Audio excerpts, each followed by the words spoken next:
And today we are going to learn about the fascist obsession with struggle. As for my credentials, So I'm going to run a theory by you and let me know what you think. You mentioned fascism's obsession with struggle. That gives me an idea of the timeline and the motive for fascism's takeover of America. You see this guy here? This is Pat Buchanan in the early 90s. I posit that the real fascist takeover of America did not start with Trump. It started in the early 90s. And it was not a product of failure as it was in the 20s and 30s. It was a product of success. U.S. victory in the Cold War created a crisis of much of the American system.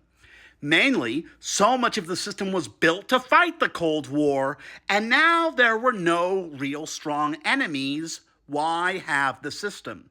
This was particularly a problem on the right because they were the ones who made the Cold War the center of their whole existence. Same with eliminating the welfare state. By the 90s, after the 80s, they had achieved their goals. So what else was to be done? Pat Buchanan, in the early 90s, laid out what was to be done. He said, yes, the Cold War is over. We won it. But the struggle isn't over. We need struggle. And the struggle is against the spirit of the 60s. This is why we're in the situation we're in now.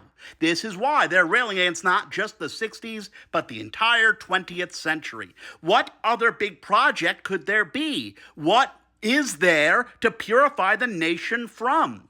From the Wilsonian conception of the state as savior of the world, but increasing the state as savior of the nation's soul. And another figure who was contemporary from the early 90s who laid this out was Francis Fukuyama. People who haven't read it think End of History and The Last Man, although they're mainly working from the article. But the book is not post-Cold War triumphalism. It's not that democracy is going to solve all problems. It may have solved all the problems of the past, but there's still a core problem that it needs to deal with, and that is the struggle for recognition, the individual desire to struggle and get something out of it.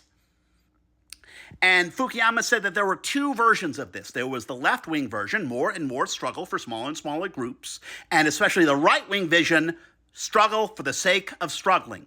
That is what Pat Buchanan laid out, and that is what we are experiencing today. I'm interested in hearing your thoughts.